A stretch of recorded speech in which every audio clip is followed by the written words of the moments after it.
편안하셨습니까? 예. 저는 어머니 뱃속에서부터 교회를 다녀서 교회가 굉장히 자연스러운 사람입니다. 어렸을 때부터 그냥 교회 안에서 컸어요.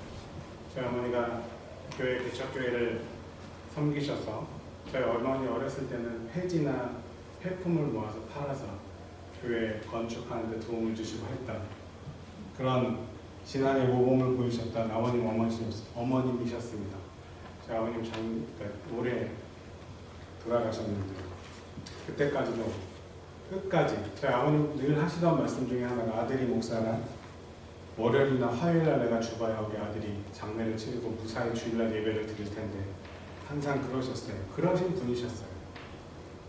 화요일날 돌아가셨고 목요일날 장례를 치르고 저희 교인분들이 저한테 예배 안 드려도 괜찮습니다 이렇게 보내셨는데 아버지의 그 말씀을 듣고 그렇게 살아왔기 때문에 도저히 예배를 안 드리겠다는 말을 저는 안 드리고 싶었어요.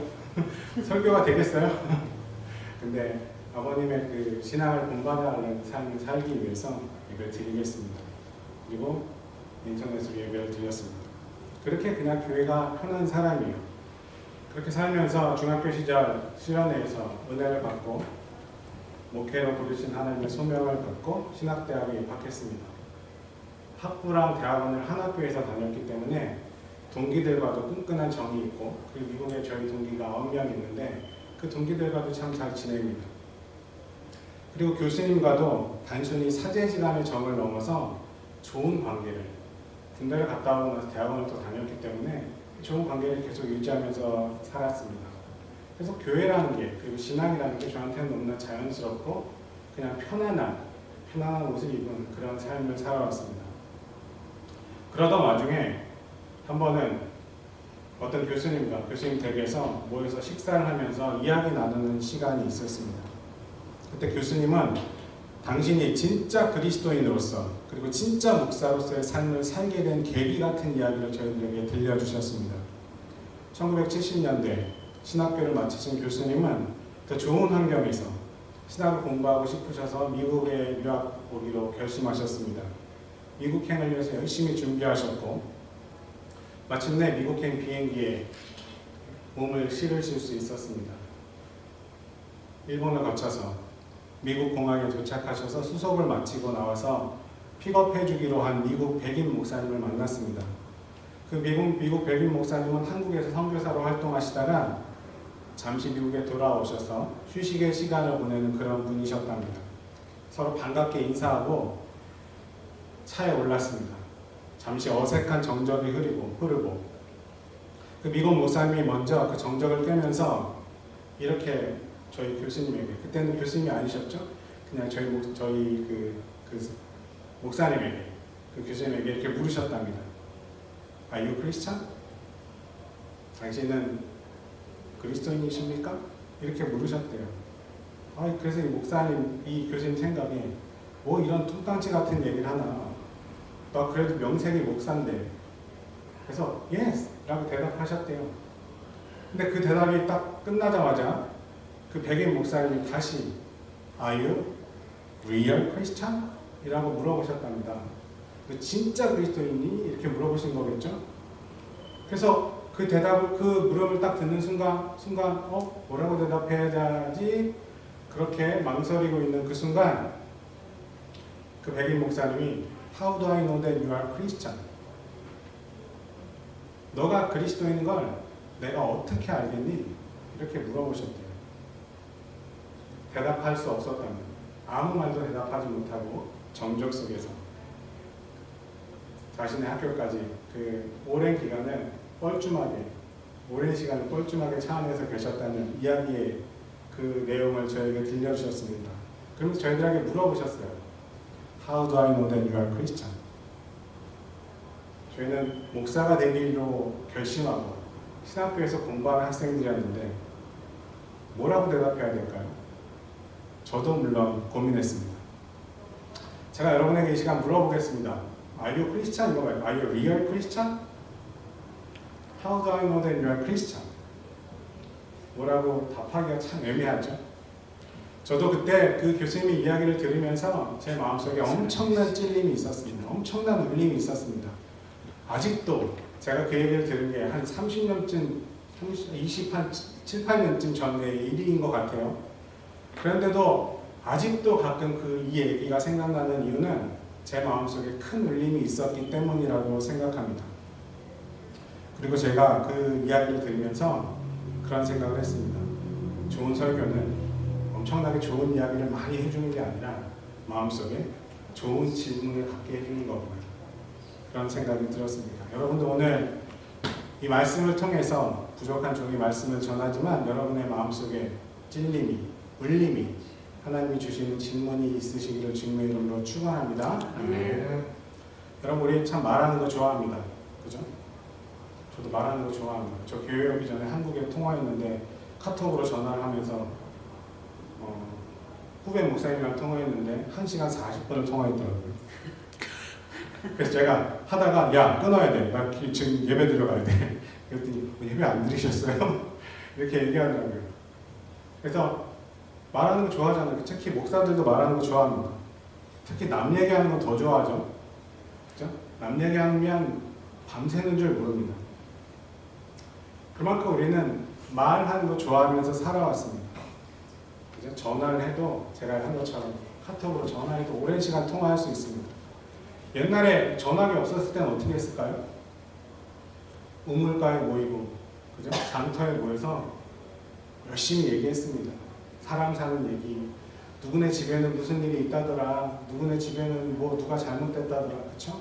그런 시절이 지나서 지금은 전화기가 발명되고 인터넷도 발명되고 사람들이 그 전화기 발명된 그 문화의 혜택을 누리면서 열심히 SNS로도 대화하고, 그죠? 카톡으로도 대화하고 트위터로도 대화하고 그렇게 살아갑니다. 그렇게 우리의 일상생활 속에서 많은 말들이 오가면서 우리는 많은 말들을 입으로 하는 얘기 아닐 뿐만 아니라 손으로 하는 얘기도 참 많이 하면서 살아갑니다. 그런데 좋은 말만 주고받는 건 아니죠. 어떤 사건에 대해서 서로의 생각을 이야기하면서 싸우기도 합니다. 그렇죠?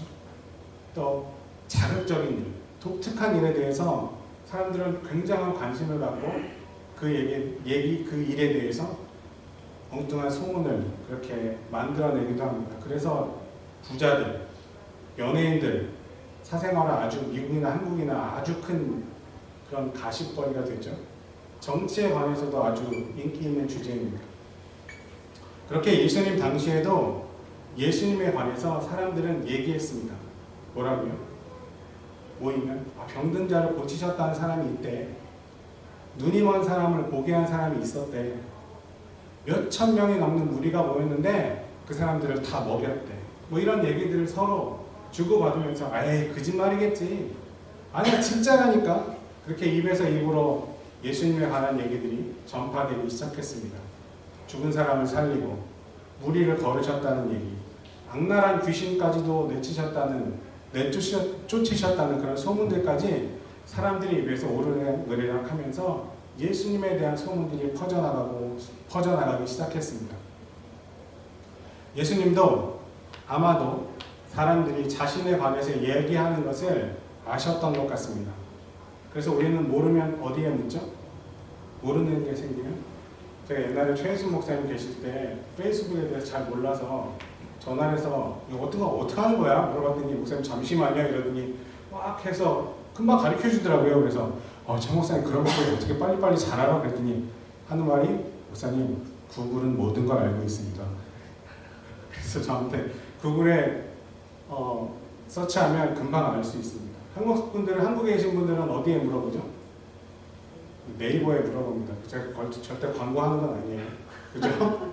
구글에 묻고 네이버에 물어보듯이 예수님도 자신에 관해서 궁금한 점이 있어서 물어보신 거죠. 검색하신 거예요. 그 방법이 제자들에게 물어보신 거죠. 제자들을 불러서 물어보셨어요. 도대체 사람들이 나를 누구라 그러니? 누구라 그러는지 나는 궁금하네. 사람들이 나를 누구라고 하느냐? 이렇게 물어보신 거죠. 제자들이 예수님과 함께 모여서 모닥불을 피워놓고 음식을 열심히 먹고 있었어요. 그때 예수님이 제자들에게 질문하신 거죠. 사람들이 나를 뭐라고 하니? 나를 누구라고 부르니? 제자들이 생각했겠죠. 뭐라고 대답해야 되나? 음식을 열심히 씹다가 음식을 씹는 척하면서 시간을 벌기도 하고 뭐라고 대답해야 되나 고민했을 거예요. 그때 저쪽에서 어떤 사람은 헤롯 왕이 목을 베어 죽인 세례 요한이라고도 하고 엘리야나 예레미야나 예언자 중에 한 사람이라고도 합니다. 그때 예수님이요, 그래, 사람들은 그렇게 얘기하는구나. 근데 내가 진짜 궁금한 건 너희는 나를 누구라고 하니? 라고 물어보신 거예요. 그때 그 분위기는 쥐죽은 듯이 조용해졌을 거라고 저는 생각합니다. 여러분, 학창시절에 선생님이 갑자기 퀴즈 그리고 질문을 딱 했을 때 아는 사람이 없으면 거기는 학생들이 쥐죽은 듯이 조용해지죠. 그리고 탁 눈을 내리고 선생님이랑 눈 안 마주치려고 했던 그런 기억이 우리에게는 다 있습니다. 그런 예수님의 질문에 너희는 나를 누구라고 하느니? 이 질문에 모두가 식사하던 걸 멈추고 이야기하던 걸 멈추고 불편한 침묵이 흐르기 시작했습니다. 서로가 눈치를 보면서 아이씨, 빨리 누가 안나 대답 좀 해봐, 뭐라고 라고 할 때 베드로가 예수님을 바라보고 이렇게 대답하죠. 당신은 메시아이고 살아계신 하나님의 아들이십니다. 그렇게 대답합니다. 그때 제자들이 속으로 생각했을 거예요. 베드로에 뺀 제자들이 아씨, 메시아라니, 우리도 그건 아는데 입 밖으로 내면 큰일 날 말인데 로마 병사가 만약에 듣는다면 우리 다 죽을 수도 있는데 저에게 함부로 하면 안 되는데 그렇게 생각했을 거예요. 그때 예수님이 그 생각을 알아차셨는지 요한의 아들 시몬아, 네가 정답을 말했다. 하지만 이것을 너에게 알려주신 분은 사람이 아니라 하늘에 계신 아버지시다. 이렇게 말씀하십니다. 제가 여러분에게 이 시간 여쭤보겠습니다. How do I know that you are Christian? 이거에 대답 못하셨던 것처럼 대답 못하시면 안 돼요. 예수님은 누구십니까? 예수님은 주는 그리스도시요 살아계신 하나님의 아들이십니다. 메시아는 히브리 말로, 그리스도는 헬라 말로 둘 다 왕, 주인, 주권자, 구원자 그런 뜻이에요. 그래서 예수님은 그리스도시고 살아계신 하나님의 아들이십니다라고 고백하는 사람들이 모여있는 게 교회잖아요. 그렇게 고백하는 베드로에게 예수님이 그것을 알게 한 사람이, 내가 그리스도고 내가 구원자이고 메시아인 걸 알게 하신 그 분은 하나님이시다. 그 계시가 하늘에서부터 왔다. 이렇게 얘기해 주십니다. 예수님이 하나님의 선물로 우리에게 허락하신 메시아라는 사실을 알게 된 것이 그게 우리에게 주신 하나님의 계시라는 거예요. 계시가 무슨 산에 가서 뭐가 번뜩 보여가지고 나는 뭘 봤어, 이게 계시가 아니라 진짜 우리에게 하시고 싶은 하나님의 하시고 싶은 말씀, 진짜 계시는 예수님이 그리스도라는 사실을 알게 되는 게 진짜 우리에게 주시는 계시라는 거죠. 그 계시를 알게 한 베드로에게, 그 믿음의 고백을 한 베드로에게 예수님이 내가 이 반석 위에 내 교회를 세울 것이다. 이렇게 말씀하셨어요. 그렇죠? 여기서 반석은 베드로를 가리키는 게 아니에요. 뭘 가리키는 거죠? 내가 이 반석 위에 교회를 세우겠다라고 했을 때 베드로를 가리킨 게 아니에요. 베드로의 고백. 그 고백 위에 내가 교회를 짓겠다 이렇게 말씀하시는 거죠. 내가 교회를 세우겠다 이렇게 말씀하시는 거죠. 그리고 여기에는 헬라어 단어를 가지고 하는 말장난, 조금 고급스러운 용어로는 언어 유희가 담겨져 있습니다. 베드로의 원래 이름이 뭐죠? 베드로는 원래 베드로가 아니었어요. 그렇죠? 베드로의 원래 이름이 뭐예요? 시몬. 방금 성경에 나왔잖아요. 사이먼. 그죠? 시몬인 베드로를 뭐라고 불러주셨어요? 다시? 베드로라고 불러주신 거잖아요. 그렇죠? 원래 시몬이었어요. 시몬을 이름을 베드로라고 불러주셨어요. 헬라어로 페트로라고 불러주셨어요. 그 페트로의 의미가 뭐냐면 우리가 주변에 흔히 볼 수 있는 돌, 그냥 우리가 손으로 들어서 도구로 사용할 수 있는, 우리 주변에서 흔히 발로 차이는 그 돌을 페트로라고 해요. 근데 예수님이 그런데 내가 이 반석 위에 내 교회를 세울 것이다 라고 했을 때 그 반석은 페트로, 그게 아니라 페트라라는 단어. 끝에가 달라요. O와 RA. 페트라라는 단어로 사용하셨어요. 내가 이 반석, 무슨 말이냐면 페트라는 움직일 수 없는 엄청나게 큰 반석, 암석을 얘기해요. 요르단에 가면 페트라라는 고대 유적지가 있습니다. 들어보셨죠? 저는 죽기 전에 꼭 한번 가봐야 될 곳이라고 생각하는 그런 곳이에요. 엄청나게 웅장한 그 페트라, 반석. 다시 말해서 베드로는 예수님이 살아계신 하나님의 아들이라는 커다란 고백, 페트라, 그 반석에서 떨어져 나온 자그마한 짱돌이라는 얘기입니다.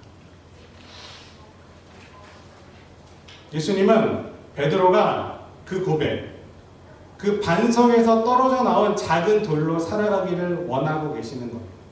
엄청나게 큰 반석에서 주는 그리스도시요 살아계신 하나님의 아들이십니다 라고 고백하는 그 엄청난 고백에서 떨어져 나온 조그만 믿음의 사람으로 살아가길 원하시는 거죠.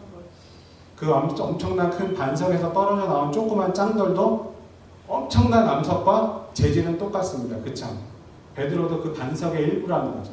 그 반석의 일부로 살아가라고 말씀하시는 거예요.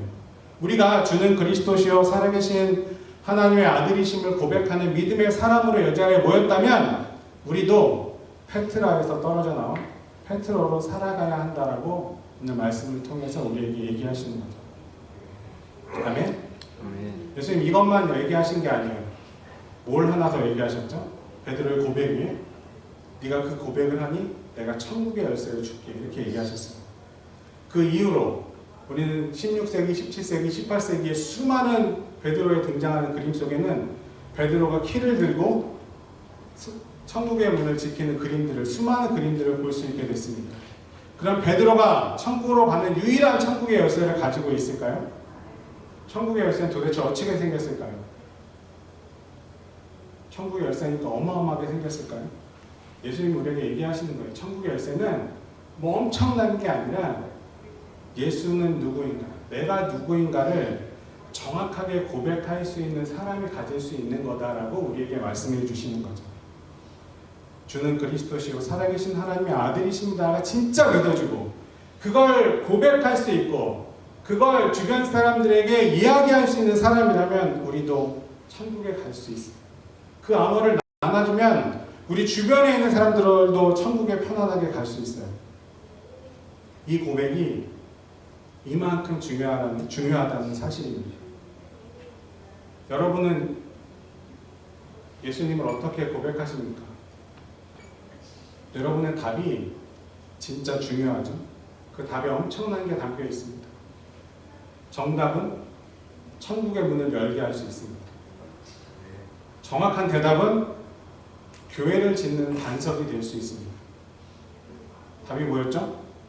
주는 그리스도시요 살아계신 하나님의 아들이십니다. 아멘. 근데 제가 이 시간에 여러분들에게 종이를 한 장씩 다 나눠드리고요. 자, 예수님이 누구실까요? 정답을 쓰시오. 그러면 다 쓰실 수 있겠죠, 이제? 나 이거 고백합니다. 쓸 수 있어요. 그리고 그걸 제가 잘 걷어서 땅을 파고 땅 위에 잘 묻은 다음에 우리는 이렇게 고백합니다. 와, 천국 갈 수 있습니다. 이러면 잘 끝난 걸까요? 이제부터가 중요하죠. 이제 우리 다 그렇게 고백했는데 100점 받았어요. 주는 누구십니까? 예수님 누구십니까? 주는 그리스도시요 살아계신 하나님의 아들이십니다. 다 정답을 썼어요. 그럼 그걸로 다 잘되고 끝난 걸까요? 여러분 학창시절에 열심히 외워서 밤새 외워서 공부하고 시험지를 내는 순간 외웠던 기억은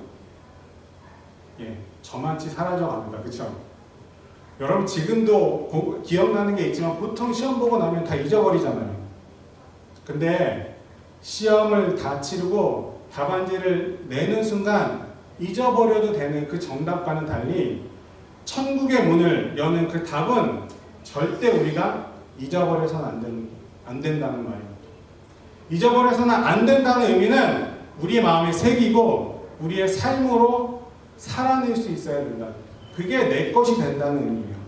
기억하는 거, 예수님이 누군지 아는 게 중요한 게 아니라는 사실이죠. 내가 아무리 나 이거 믿어요 라고 얘기해도 내가 그것을 살아낼 수 없으면 다 거짓말이라는 거예요. 예수님이 그리스도고 메시아라는 사실을 알아요. 고백해요. 맨날 고백하잖아요. 그렇죠? 그러니까 기도도 그렇게 열심히 하고 주일날 딴 데 안 가고 예배드리고 그걸로 끝난 게 아니라는 거예요. 그거는 진짜 믿는 게 아니고 진짜 아는 게 아니라는 거죠. 내가 그 고백을 살아낼 수 있어야 된다는 거예요. 아까 말씀드린 것처럼 우리가 페트라에서 떨어져 나온 작은 돌, 페트로로 살 수 있어야 된다는 말입니다. Are you Christian? Are you real Christian? How do I know that you are Christian? 여러분, 뭐가 우리가 그리스도인인 걸 증명하겠습니까? 귀걸이, 십자가 귀걸이, 십자가 목걸이, 저 같으면 목사 셔츠에 이 셔츠? 자동차에 붙이고 다니는 물고기, 입두스라고 하는 물고기 마트가 그 붙이고 다니면 내가 그리스도인인 걸 증명합니까? 사람들은, 우리 주변의 사람들은 우리의 말과 우리의 행동과 우리의 생각과 우리의 판단을 보고 저 사람이 예수님 믿는 사람이구나 아니구나 가짜네 진짜네를 판단합니다. 여러분 주변의 사람들은, 저의 주변의 사람들은 여러분을 보고 저를 보고 뭐라고 생각할까요? 우리 한 번쯤 꼭 생각해 봤으면 좋겠습니다. 오늘 이곳에 오신 여러분들 열심히 하나님을 찬양하고 열심히 기도하고 말씀 듣는 시간에도 열심히 들었습니다. 하지만 교회 울타리에 밖에 있는 분들은 사실 찬양도 잘 모르고 기도도 잘 모르고 성경도 모르고 그죠? 교회도 잘 모릅니다. 그런 분들도 있습니다. 그런데 그들이 유일하게 읽을 수 있는 복음은 여러분과 저의 삶입니다. 저와 여러분이 들은 복음을 고백하는 고백을 우리의 삶으로 살아낼 수 있을 때 그분들은 우리의 복음을 보고 그리스도를 알게 될 줄로 믿습니다. 제 설교는 분명히 교회 울타리 안에 머물 수밖에 없습니다. 그렇죠? 제 설교가 진짜 영향력을 발휘하기 위해선 여러분이 나가셔서 그 설교를 들은 대로 살아내야 됩니다. 살아낼 수 있어야 합니다. 우리 교회의 사역을 통해서 우리가 무엇을 하고 어떻게 생각하고 어떻게 판단하고 어떻게 행동하느냐에 따라서 우리가 진짜인지 아닌지가 다른 사람들에게 비춰질 줄로 믿습니다. 이민교회는 점점 힘들어진답니다. 그죠? 이민교회는 절대 이제 좋아질 수 없답니다. 하지만 그 어려움만 바라보면 우리는 절대로 이겨낼 수 없습니다. 다시 말해서 우리가 가진 문제에만 집중하면 우리는 정말 초라해지기만 합니다. 다시 우리의 정체성을 확인하기 위해서 우리는 근본을 붙잡을 수 있어야 합니다. 정답을 붙들고 다시 씨름해야 합니다. 그래서 나는 달라야 합니다. 다시 말해 여러분은 달라야 합니다. 우리의 교회는 달라야 합니다. 우리가 그리스도인다운 일을 하면, 우리 교회가 그리스도인다운 일을 감당할 수 있으면 하나님이 채워주시고 해결하시고 함께하시고 복의 복으로 함께하실 줄로 믿습니다. 여러분 그렇게 여러분의 삶이, 저의 삶이 예수님이 누구라는 사실을 말하고 있음을 꼭 우리의 마음속에 새기고 살아갔으면 좋겠습니다. 예수님이 그리스도이시고 살아계신 하나님의 아들이심을 믿는다면 아는 것으로 끝나지 않고 그 답을 살아낼 수 있는 저와 여러분이 되시길 주님의 이름으로 축원합니다.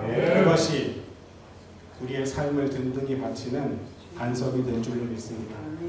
우리의 삶으로 예수님의 비밀을 주변과 나눌 수 있는 복된 신앙인들 되시기를 주님의 이름으로 다시금 축원합니다. 기도하겠습니다.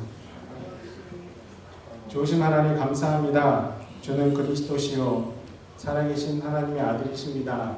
라는 그 고백을 우리가 우리의 머리로 아는 것으로 그치지 않게 하여 주옵소서. 우리의 삶으로 살아낼 수 있는 복된 인생들 될 수 있도록 하나님 도와주옵소서. 우리의 삶이 어떠하지, 우리의 인생이 어떠하든 예수 그리스도가 진정 구세주임을 우리의 삶으로 증명해내는 삶을 살게 하시고, 우리의 주변이 우리의 삶을 보고 우리의 판단을 보고 우리의 생각을 보고 그리스도를 느끼며 알아가는 복된 인생 될 수 있도록 축복하여 주옵소서. 우리 교회도 힘을 주시기 원합니다. 우리 교회가 하는 사역을 통하여 그리스도의 복음이 아름답게 증거되게 하시고 예수님의 아름다운 향기들이 세상 속에 퍼져나갈 수 있는 복된 교회 될 수 있도록 축복하여 주옵소서. 감사드리며 예수님의 이름으로 기도합니다. 아멘.